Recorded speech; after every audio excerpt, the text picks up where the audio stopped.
कि गो to statement generally क्या होता है कि the go to statement is known as jump statement in C. As the name suggests, goto is used to transfer the program control to a predefined label. The goto statement can be used to repeat some part of the code for a particular condition. It also be used to break the multiple loops which can't be done by using a single break statement. ठीक है, देखिए generally go to statement क्या करता है, जैसा loop हम लोग बनाते हैं और लूप एग्जीक्यूट करते हैं, सेम लगभग लगभग वैसे ही यहाँ पे गो टू स्टेटमेंट भी काम करता है. गो टू स्टेटमेंट क्या करता है, एक लेबल हम लोग लगाते हैं, लेबल के पास वो कंट्रोल को ट्रांसफर कर देता है. मीन्स यहाँ पे जैसे कि इस सिंटेक्स में हम लोग लिखे हैं, सिंटेक्स में हम लोग यहाँ लिखे हैं, यहाँ लिखे हैं लेबल, ठीक है, और यहाँ पे लिखे हैं गो टू लेबल. मीन्स ये लेबल को यहाँ पास कर दिया, ठीक है. तो ये क्या करेगा, जैसे ये गो टू लेबल एग्जीक्यूट होगा वो अपने कंट्रोल को इस लेबल के पास ट्रांसफर कर देगा. जो प्रोग्राम का कंट्रोल है उसको कहाँ ट्रांसफर कर देगा, इस लेबल. फिर उसके बाद जो है वो लेबल फिर एग्जीक्यूट होगा, फिर गो टू लेबल आएगा, फिर से वो क्या करेगा, लेबल के पास भेज देगा. तो ऐसे ये लूप चलते जाएगा. ठीक है, मतलब एक प्रकार का लूप ही होता है ये. लेकिन यहाँ पे जो स्टेटमेंट है, हम लोग एक जगह से दूसरी जगह जंप कर सकते हैं. जो हमारा प्रोग्राम का कंट्रोल है, हम लोग एक जगह से दूसरी जगह पे जंप कर सकते हैं. ठीक है, तो यहाँ पे लेबल जो है वो प्री डिफाइंड लेबल हम लोग बना सकते हैं जब भी हम लोग प्रोग्राम बना रहे हैं तो. ठीक है, तो इस स्टेटमेंट को बोलते हैं हम लोग गो टू स्टेटमेंट, और इसको भी हम लोग जंपिंग स्टेटमेंट भी बोलते हैं, जंप स्टेटमेंट भी हम लोग इसको बोलते हैं. ठीक है, आगे हम लोग देखते हैं इसके प्रोग्राम में तो अच्छे से समझ में आ जाएगा. ठीक है, अब देखिए यहाँ पे एक एग्जांपल दिया हुआ है.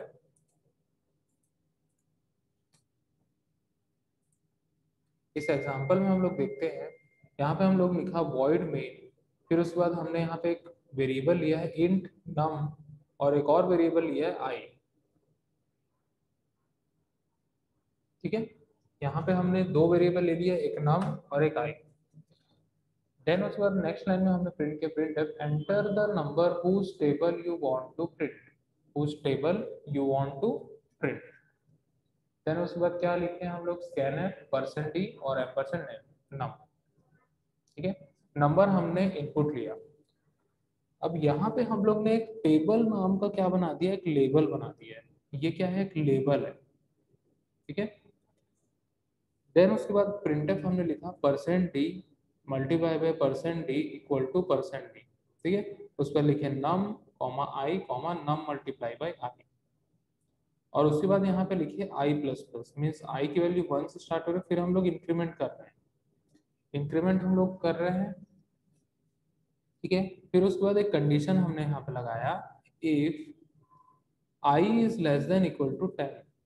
अगर ये कंडीशन ट्रू होगा तो क्या करेगा, go to table, go to table, वो टेबल के पास कंट्रोल भेज देगा वापस, टेबल के पास कंट्रोल भेजेगा.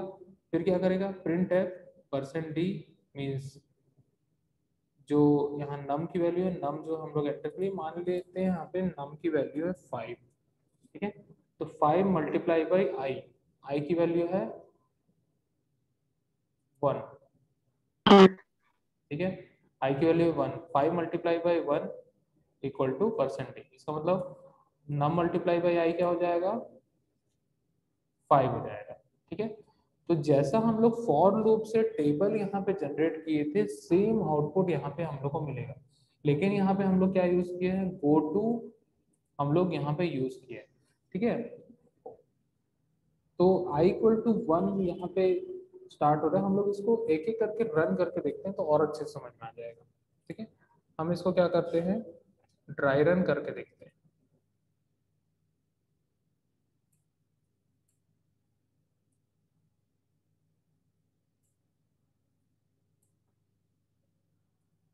ठीक है, सबसे पहले यहाँ पे क्या हो रहा है,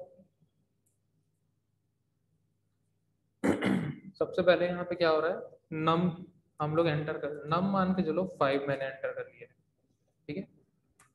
देन उसके बाद यहाँ पे आई की वैल्यू क्या है, आई इक्वल टू है 1, आई की वैल्यू 1 से स्टार्ट होगी, ठीक है। देन उसके बाद क्या है, प्रिंटफ, ठीक है। प्रिंटफ में यहाँ पे टेबल प्रिंट हो रहा है, ठीक है। मैं यहाँ पे टेबल की पूरी वैल्यू नहीं लिखूंगा, मैं यहाँ पे लिखूंगा, ठीक है, चलो लिख लेते हैं, ठीक है। नम कॉमा, मतलब ऐसा, num multiply by i equal to num multiply by i, ये वैल्यू प्रिंट हो रही है, ठीक है। फिर उसके बाद हो रहा आई प्लस प्लस, ठीक है। और कंडीशन हमारा लग रहा है i is less than equal to 10, ये हमारा कंडीशन लग रहा है। इसी सीक्वेंस में यहाँ पे एग्जीक्यूट हो रहा है हमारे प्रोग्राम, ठीक है। तो नम की वैल्यू है 5, आई की वैल्यू स्टार्ट हो रही है 1 से,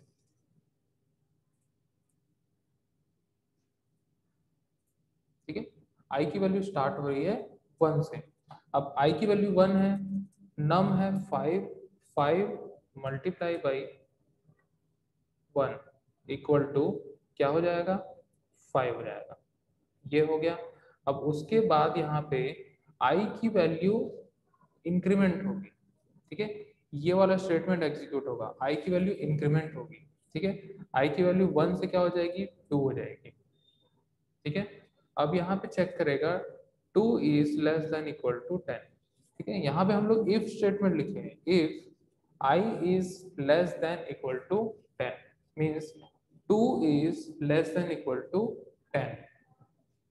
कंडीशन यहाँ पे ट्रू है, कंडीशन ट्रू जैसे ही होगा तो गो टू टेबल, ठीक है। गो टू, और ये टेबल एक लेबल है, ये लेबल इसको कहाँ मिलेगा, यहाँ पे मिलेगा, ठीक है।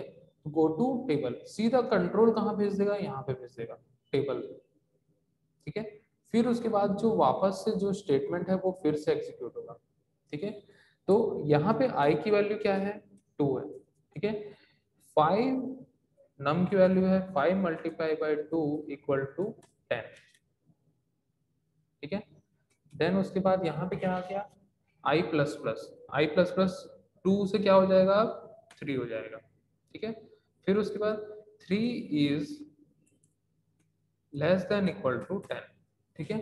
कंडीशन ट्रू है मीन्स यहाँ पे क्या होगा, 3 is less than equal to 10, condition true. Then उसके बाद go to table, go to table के बाद क्या होगा, फिर से इस टेबल के पास चले जाएगा कंट्रोल, फिर से इस टेबल के पास कंट्रोल गया। फिर उसके बाद क्या करेगा, अब आई की वैल्यू क्या है, 3 है, ठीक है। तो यहाँ पे 5 मल्टीप्लाई बाई 3 इक्वल टू आ जाएगा 50, ठीक है। फिर उसके बाद आई प्लस प्लस होगा, ये वाला स्टेटमेंट एग्जीक्यूट होगा, फिर आई की वैल्यू हो जाएगी 3 से 4। अब यहाँ पे 4 is less than equal to 10, condition true है, ठीक है। कंडीशन ट्रू है तो गो टू टेबल एग्जीक्यूट होगा, वापस से इस टेबल के पास चले जाएगा, ठीक है। अब यहाँ पे आई की वैल्यू इंक्रीमेंट हो चुकी है, आई की वैल्यू है 4, ठीक है। तो यहाँ पे 5 मल्टीप्लाई बाई 4 इक्वल टू 20, ठीक है, ये होगा। फिर उसके बाद आई की वैल्यू 4 थी, अब 5 हो जाएगी, आई प्लस प्लस एग्जीक्यूट होगा ये वाला, ठीक है। तो हो जाएगी 5, अब 5 is less than equal to 10, ठीक है। जैसे ये कंडीशन ट्रू होगा, 5 is less than equal to 10, condition true, go to table, ठीक है। फिर वापस कहाँ कंट्रोल चल जाएगा, इस टेबल के पास चले जाएगा, ठीक है। फिर से स्टेटमेंट एग्जीक्यूट होगा, ठीक है। फिर क्या है, आई की वैल्यू अब है 5, ठीक है।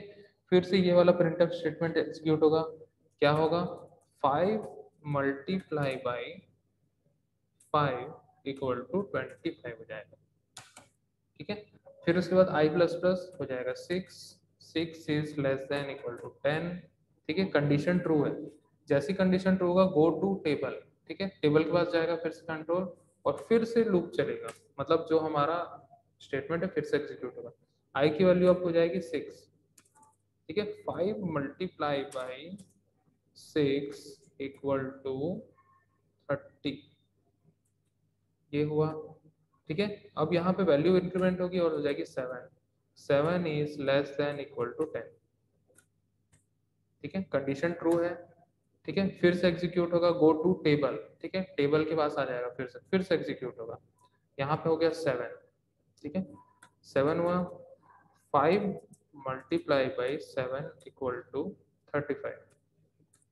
ठीक है, अब वैल्यू फिर से इंक्रीमेंट होगी, वैल्यू हो जाएगी 8। ठीक है, 8 is less than equal to 10। Condition true है। ठीक है, कंडीशन ट्रू होने पे फिर से गो टू टेबल होगा और इस टेबल पे चले जाएगा।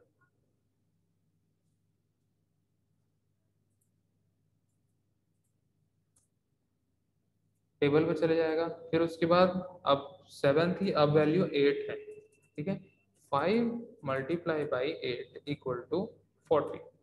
ठीक है, अब यहाँ पे 8 से क्या हो जाएगी, वैल्यू इंक्रीमेंट होके 9 हो जाएगी। 9 is less than equal to 10। Condition true है। ठीक है, फिर से गो टू टेबल एग्जीक्यूट होगा, फिर उसके बाद टेबल पे चले जाएगा, फिर एग्जीक्यूट होगा, फिर यहाँ पे 9। ठीक है, 5 मल्टीप्लाई बाई 9 इक्वल टू 45। ठीक है,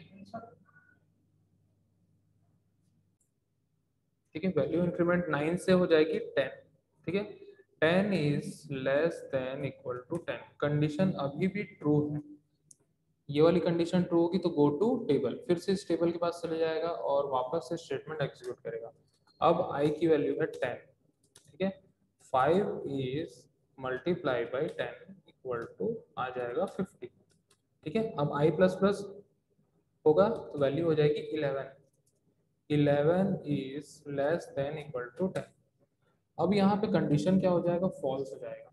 कंडीशन फॉल्स तो इसके बाद ये गो टू टेबल एग्जीक्यूट होगा ही नहीं। ठीक है, गो टू टेबल एग्जीक्यूट नहीं होगा और इस टेबल तक वो नहीं जाएगा। ठीक है, टेबल तक नहीं जाएगा और फिर से ये स्टेटमेंट एग्जीक्यूट नहीं होगा। अब ये लूप जो चल रहा था यहाँ पे वो रुक जाएगा। लूप जो चल रहा था यहाँ पे वो रुक जाएगा। ठीक है, और हम लोग को कुछ इस प्रकार का आउटपुट यहाँ पे देखने के लिए मिलेगा। ठीक है, आउटपुट में क्या आएगा, ये पूरा 5 जो हम लोग एंटर किए थे, 5 मल्टीप्लाई बाई 5, ये पूरा टेबल जनरेट यहाँ पे कर देगा।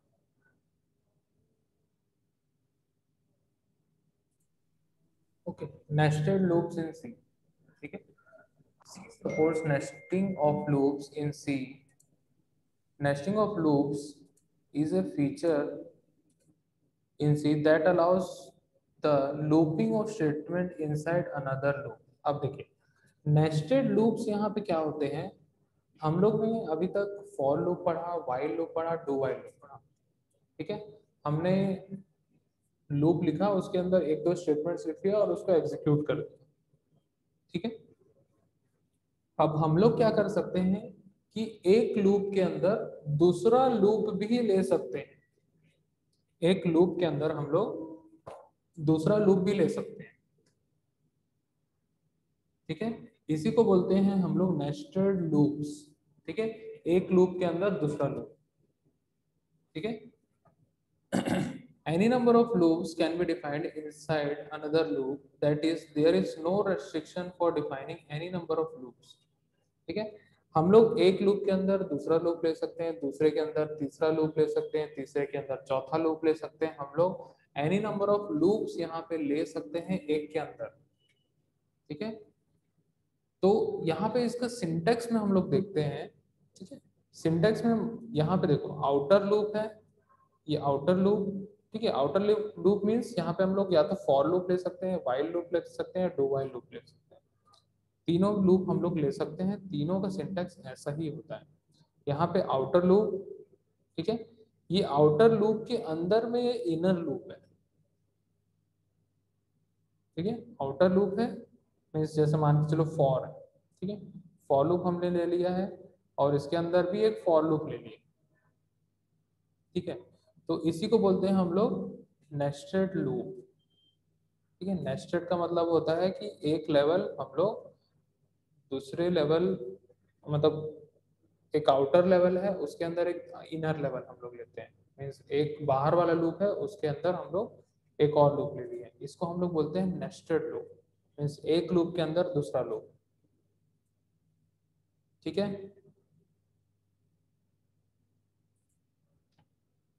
ठीक है। यहाँ पे हम लोग एक फॉर लूप दे दिए हैं, और इस फॉर के अंदर हम लोग एक और फॉर लूप बनाते हैं।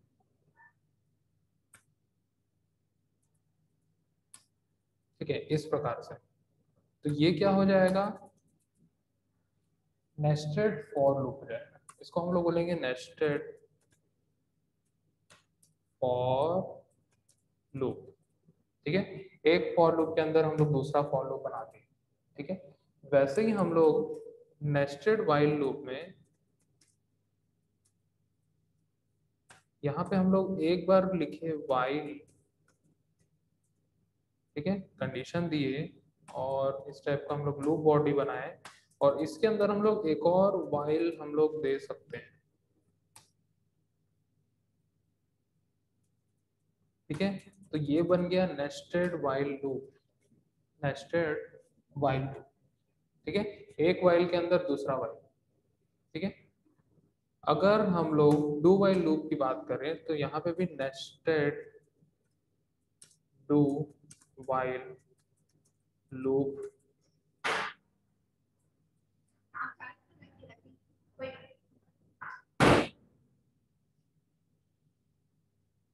ठीक है, नेस्टेड डू वाइल लूप हम लोग यहाँ पे ले सकते हैं। तो यहाँ पे हम लोग कैसे लिखेंगे, लाइक मैं यहाँ पे लिखता हूँ डू,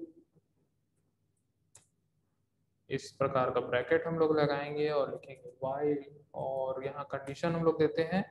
ठीक है, अब डू के अंदर में यहाँ पे हम लोग एक और डू वाइल भी लिख सकते हैं, लाइक मैं यहाँ पे इस डू के अंदर में एक और डू वाइल लिख लिया। ठीक है, तो ये स्ट्रक्चर को हम लोग बोलेंगे नेस्टेड डू वाइल लूप। ठीक है, तो यहाँ पे तीनों में हम लोग नेस्टेड अप्लाई कर सकते हैं। ठीक है, फॉर लूप के अंदर भी फॉर लूप ले सकते हैं, वाइल लूप के अंदर भी वाइल लूप ले सकते हैं, डू वाइल लूप के भी अंदर डू वाइल लूप हम लोग ले सकते हैं। ये नहीं कि हम लोग सिंगल लेवल में ले सकते हैं। अगर मैं चाहता हूँ कि ये फॉर लूप जो हो है, इसके अंदर एक और फॉर लूप हम लोग ले लें, तो हम लोग ले सकते हैं।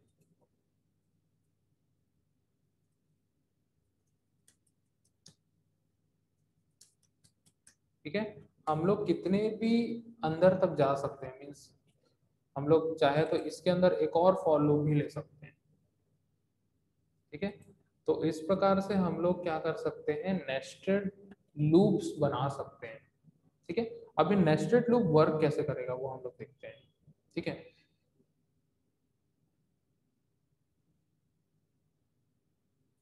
ठीक है, नेस्टेड फॉर लूप हम लोग यहाँ देखते हैं। जैसा फॉर लूप का सिंटेक्स होता है सेम यस वैसे ही हम लोग यहाँ पे डिफाइन करते हैं। यहाँ पे the nested for loop means any type of loop which is defined inside the for loop. ठीक है, तो यहाँ पे हम लोग फॉर लूप के अंदर फॉर लूप ले रहे हैं। ठीक है, हमने लिखा फॉर इनिशियलाइजेशन कंडीशन, देन उसके बाद अपडेट, या फिर इसको हम लोग इंक्रीमेंट डिक्रीमेंट भी बोलते हैं। या हम लोग यहाँ पे इंक्रीमेंट डिक्रीमेंट ले लिए। ठीक है, ऐसा। इंक्रीमेंट डिक्रीमेंट हम लोग यहाँ पे ले लिए, और इसके अंदर एक और फॉर लूप बनाया। तो हम लोग जो बाहर वाला लूप है इसको बोलेंगे आउटर लूप, और यहाँ पे जो अंदर हमने लूप बनाया इसको बोलेंगे इनर लूप।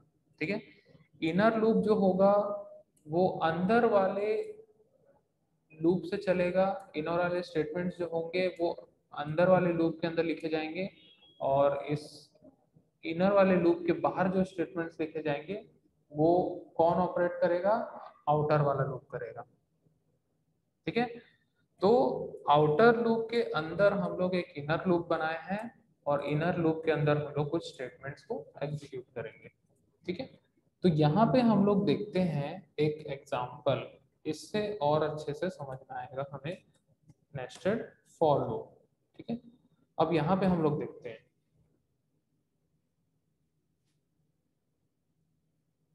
ठीक है, या फिर मैं एक छोटा सा एग्जांपल यहाँ पे बताता हूँ।